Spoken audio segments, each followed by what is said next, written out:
There we go. Hey guys, welcome back to another week of the Fantasy League. We've got our friend Jerry over here with CD My D Lamb there in the background. We've also got Bryson, Mr. Stats, Jack Stats over here. He's joining us finally after a hiatus for a couple of weeks. Bryson, it's good to have you on, man. It's good to be back. It's good to be back. You're frozen on my screen, but we'll go to matchups, so that'll be all right. I promise. So we're as we've done the past couple of weeks, we'll start off going through some some reviews of last week's matchups, and then we'll take a break, go to part two, and for part two, we'll preview next week's or this week's matchups. So without further Moses Madhu, we'll go ahead and get started on the reviews. Jerry, where do you want to start? Well, we always start out with the biggest blowout of the week, and that one involves me and you, so this should be fun. I told you I couldn't wait to review this shit. You know, Jerry, I don't know if you can count, but it looks like we had another. Oh, yeah, 45. Okay, never mind. I can't count. I'm the idiot. I mean, you said it right there next to the. What do you got for stats, Bryson? Hang on. I'm struggling to see CT's screen, so I didn't know if we were ready. But I've got, so with this victory, this train wreck that happened over Jerry, CT moves to an impressive 11-6 all time versus Jerry and avenges his regular season loss to Jerry last year. So getting back on the right side of that. Also, CT with this victory moved to his league record 95th career win as he continues his march to be the first to 100 league victories, while also single-handedly handing Jerry his league worst 94th career loss. So congratulations. We go from the best 95 wins all time to the worst 94 career losses. Someone's got to lose. Might as well be me, right? That's awesome. I did have this one correct. I picked CT last week. My kind of notes on this are the double down absolutely dominated me. Like, 14 targets in that game was my demise. 81 points wasn't going to get it done unless you're Wes. So I don't think I was going to win even if Reek and Mahomes didn't go off. Told you this was a shit matchup. Lockett was my X factor through 2 weeks. He's been missing the last 2 weeks. I think he only has like 120 something yards in the last 3 games, including Thursday. So, oh man, sorry. I think my internet just went out for a second. But anyway, CT's in the same boat with Sanders. Hopefully he can plug in another running back, and I don't have to see this freaking team again until the playoffs. Oh, I also have a note that Derrick Henry rules. I made that note.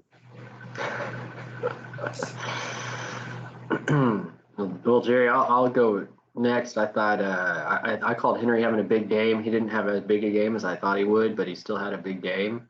I think 157 rushing yards isn't a big game. I was expecting, 2 or 3 touchdowns from him. And so, I mean, I think Ridley hasn't had one of those wide receiver 1 games yet. CD Lamb had a bad game. And Lockett has, he's so mercurial. He'll go off 1 week and then next week do nothing. So yeah. Tyreek Hill's the same way. And I think you just got unlucky catching me the week that Hill and Mahomes connected 3 times. I knew they were going to bounce back after that loss. I knew it. I was like, they are going to be pissed off against the Eagles, and the Cowboys had just destroyed the Eagles. So I predicted it. It was the only one that I predicted correct, and it was against me. So F me, right? Mahomes and Hill tied your total score. It's just crazy. I know. I need them to do that every week so that I can have a chance.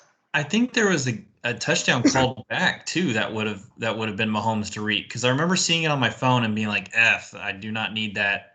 But then they took that off the board, and then I think Elaire scored. I didn't watch the game. Maybe I think he made up for it, but I don't recall. I don't recall. So you kicked my ass. CT, are you going to continue to have the worst, keep playing the worst defense in the NFL? Well, I have New England this week against Houston, so we'll get There there. you go. That's a smart move. We'll get there. That's the CT I know. That sounds like a 95 win manager right there. Yeah. Very nice. All right. Well, Next, where do you I want to have, go next? I have Jack versus Nels. Nels has won 3 times, right? What's He that? has. Won I 3 times. keep wanting to type that he's only won 4 Well, no, times. he's 2-2. Oh, you mean the league? Yeah. Yes, you're correct.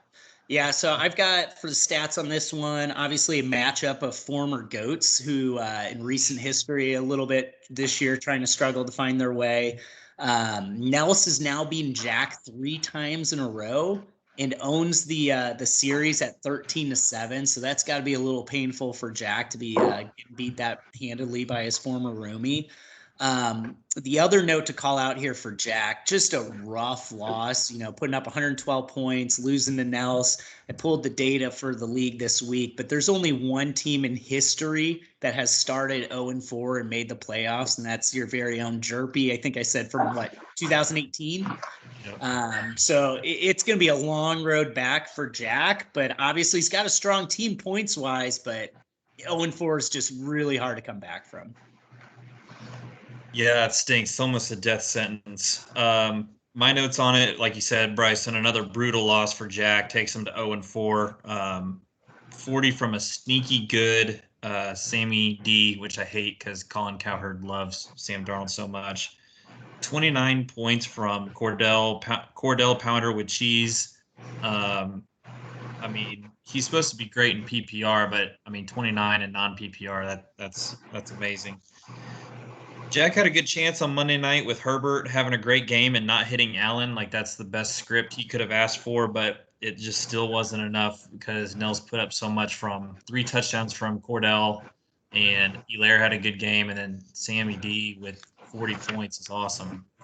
Did I hear somewhere that Darnold has the most rushing touchdowns in the league? Yeah, he did. CT, what's going on with your background? What, you doing laundry? No, I don't have any noise going on in the background. Oh, I'm hearing something from yours, but anyway. I hear it. Nels almost got nothing from his stud wide receivers and still put up 124 points. That's usually a recipe for a dangerous team. CT? Well, I mean, Nels is finding lightning in a bottle here with both Sammy D and Corduroy Patterson. At the same time, Jack's team is, Saquon did what he was supposed to do, but he had underperformances from Gibson and Swift. And Jack is an unlucky 0-4, probably. His team, when I look at it, should be a little bit better than that, especially with the 3 running backs that he's got. But I just, Sam Darnold Nels continues to find success with quarterbacks and gadget players. I don't think that Corduroy is going to keep it up the rest of going forward, but he's getting one of the most efficient offensive performances of all time right now from him. Yeah, does Jack have the most points against? Can you go back to the league page so far? Yeah. That's what I was going to look at. I think he does by a hefty amount. That is super unlucky. He's probably pissed at me because I made him change the schedule, and then he got this. So his opposing points against is over 130 points clear of our top. Oh my God, that's a It's whole 104 points no. more than CB. Than the next person, yeah. So that's a whole week's worth. I think it's safe to say Jack's opponents, if they were a team, would be challenging Paradox for best team ever. Unfortunately, he played me when I had 170 the first week. But yeah. All right. Where to next, Jerry? West versus RO. Oh, the low scoring. I kind of feel like I need to take a nap. I'm kind of tired, so let's talk about this absolutely boring snooze fest. Hey, it may have been boring, but it was a big matchup, rubber matchup for West and RO. They were 9-9 all time against each other going into this. Wes takes the 10-9 lead. This is his second straight against RO. And this is, I think, just the opposite story of Jack. Wes amazingly is now 4-0, which in league history has never missed the playoffs. And this is all despite, at this moment, he has the 6th worst power index team of all time. So somehow his team is garbage points wise, but remains 4-0 and is a practical lock to make the playoffs, while Jackson 0-4. God, every time we talk about West's team, it makes me so mad. That first matchup, Aaron Rodgers with 1 point, like unbelievable. I got my notes that talk about a real snooze fest. Neither team eclipsed 80 points, which is ridiculous. That means even my little fairies would have beat both of these guys this week. I thought TB12 would go off in Foxborough, but he just couldn't finish drives. I felt like they kept getting down to the 20 and the 30, and then like he was overthrowing in the end zone, or just they just couldn't finish. So it really helped suck up in the kicking game, but did not help RO. RO caught a bad break with me. Me being hurt in pre. Oh, with me. RO caught a bad break with me. Robbie Gould being hurt pregame. That could have been the difference. I wrote in my notes, had a bad break with me. I was like, what is that from? Anyway. Just for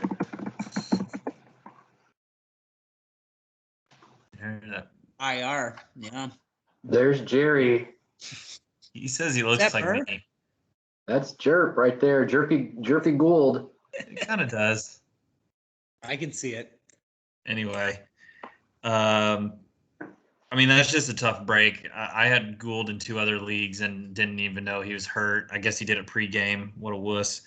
As much shit as we're talking about Wes's team, he kind of lost Carson and Cook. So when I wrote these notes, it was looking better. But I guess as news came out this week, I said he was one wide receiver away from being really good. He's got plenty of running back stash, so maybe he can trade one of those. I said the Pittsburgh wide receiver carousel is going to be tough to watch each week, because I think he has Schuster and Claypool too, and neither of them are one.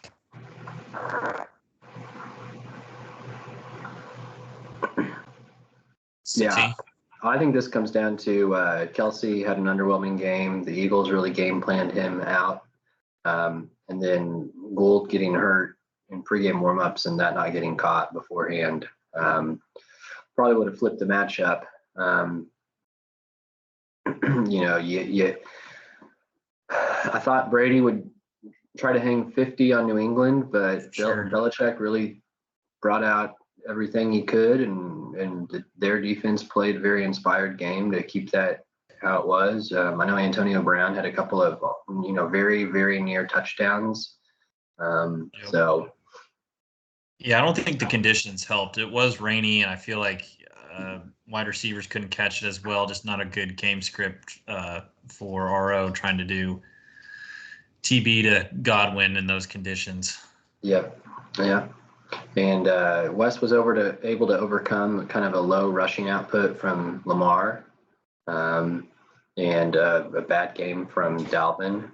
So I think the more of these victories Wes can squeak out, the better it's going to look. But I also wouldn't be surprised with some of the injuries that Wes is dealing with to see him be the first 4-0 team not to make the playoffs. Well, we will see. We'll see. I got Shmee versus Taylor next. All right. This was another rubber match. Shmee and Taylor were 8-8 coming into this. Shmee takes the 9-8 all-time series lead. It's a second straight, building off of a quarterfinals win against Taylor last year. This was, congratulations, Shmee. It's your 70th career victory. And here's an interesting stat I would not have guessed. Shmee is actually the second highest points per week player in league history at 99.4. He took a bit of a sabbatical from the league for a couple of years, but when he plays, he puts up points. He does have a great team. It was the highest point total of the week, thanks to a great Monday Night Football effort from Eckler, putting up 29 points to seal the win. He needed Eckler to have a good game, and he absolutely capitalized on that. Shmee is having an awful time picking the right QB, but is still winning matchups, which makes for a dangerous team. And this is a QB league. Shout out to Nels there. So he starts. Baker only gets 9 points and still puts up 132. I think that's spells for a dangerous team. I talked shit on Knox last week, and he gets 2 TDs, so that's usually how it goes. Bet Shmee can't wait for me to talk more shit on his team this week. Now that someone gave him Stafford, thanks CT. I think Shmee is the team to beat. We can break it down in the matchups, but just after this performance and his team now with Stafford, I think he's the team to beat. I don't disagree. His receiver combo of Scary Terry and Cooper Yep. Kupp is just elite. His running backs are. He's just got a very solid team. I'm with you. That trade did a lot for him. Oh, for sure. I don't know how much it did for CT, but it really helped. Shmee, I think that's the only piece he was missing. He's been doing a QB carousel, and now he's got Stafford that I think you could play every week. I said you would have thought Taylor would have had this one in the bag just looking at his QB and 23 from his defense. Like the defense is always hard to get a ton of points from, and he got 23. But Shmee found a way and 132. Look at tight end. I mean, he got 0 out of Tanyan. Yeah. Shmee got 15 out of Knox. I mean, that's your matchup right there. Mm-hmm. Yeah, that's the difference. CT? No, I don't think any surprises here. Chubb ended up right on 100, so he was able to still get the bonus. And but yeah, Shmee's got a solid all-around team, and he's got good receivers, good running backs. This is kind of what we expected, I think.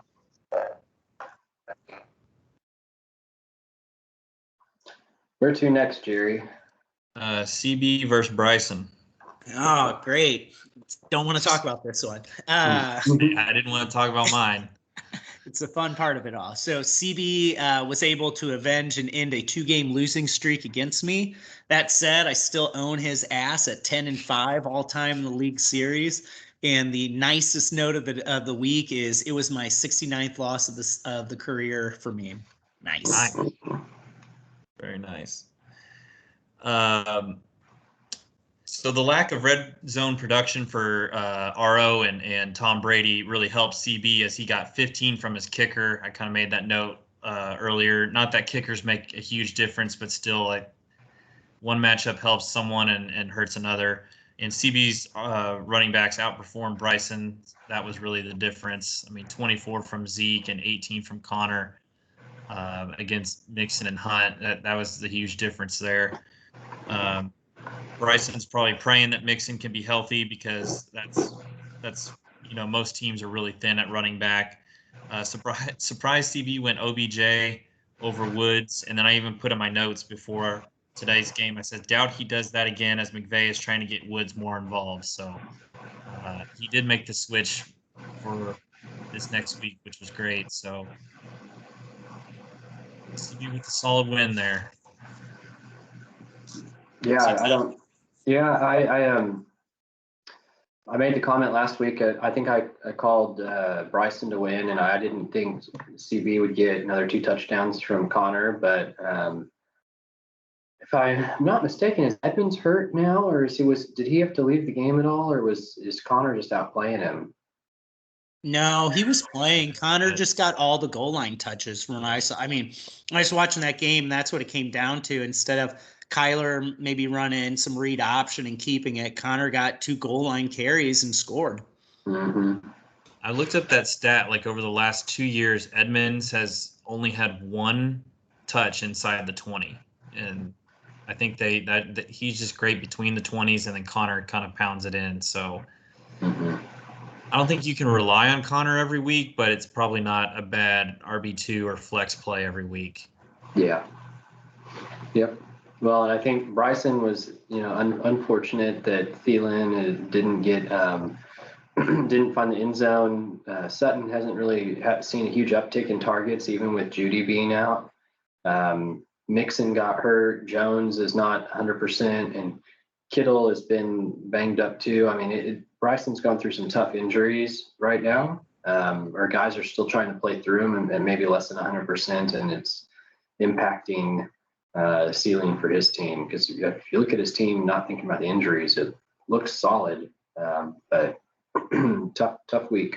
I think both you and I had him last week. This was one of the only matchups I missed. I missed this one and RO's. I thought RO would win, but all right. Scales versus Mayse for the final matchup. All right. So with this Week win, 4. Scales moves to 5-3 all time against the Woat. It's his 3rd straight victory against Mod. After this victory in point total, Scales is sitting currently 7th all time in the power index, and really legitimately probably our only challenger to Paradox this year, but we say that every year. Nobody can beat Paradox.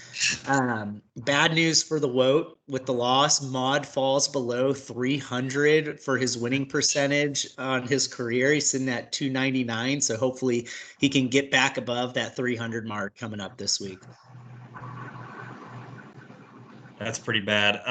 CT, pretty easy call here. Mayse was hurting like everyone on Saturday in Vegas. Got decent production from his running backs and even got more points than my team. I had 81, he had 87. But I mean, we knew Scales' team was going to be dominant. I put only 12 points from Captain Kirk. That was a very weird defensive game. I don't think anyone expected that score to be that low. I think both quarterbacks were missing throws all over the field.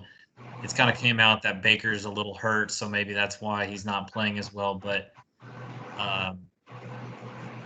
yeah, very low scoring game. Monty gave it one last great effort before he went down to help Scales get the win.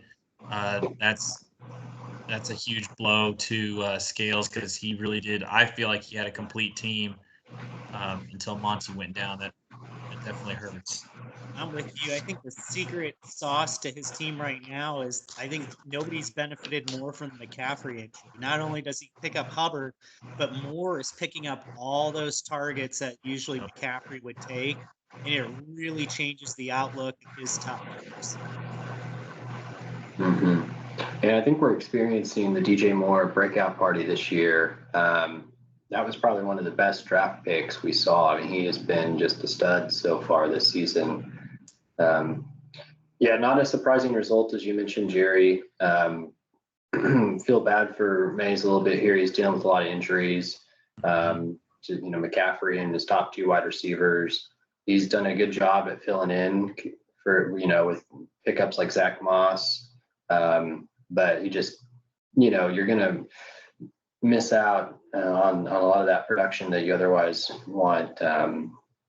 So I think 87 is pretty decent output given all the injuries that Mod is dealing with right now. Unfortunately, I don't think it's going to get better for him. I mean, Wilson this Thursday, we'll talk about it, banged up the finger, and that offense looks terrible. I mean, I think we were all riding high on Mod again coming into this season. It feels like every year something happens to his team, and it just train wrecks. Yep. Golly, I feel so bad for him. Vote's going to vote. Vote is going to vote, and that's how we always end the show.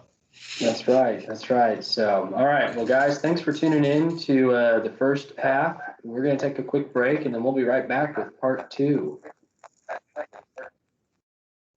Awesome. Do I stay around, or does this end? How does this work? So just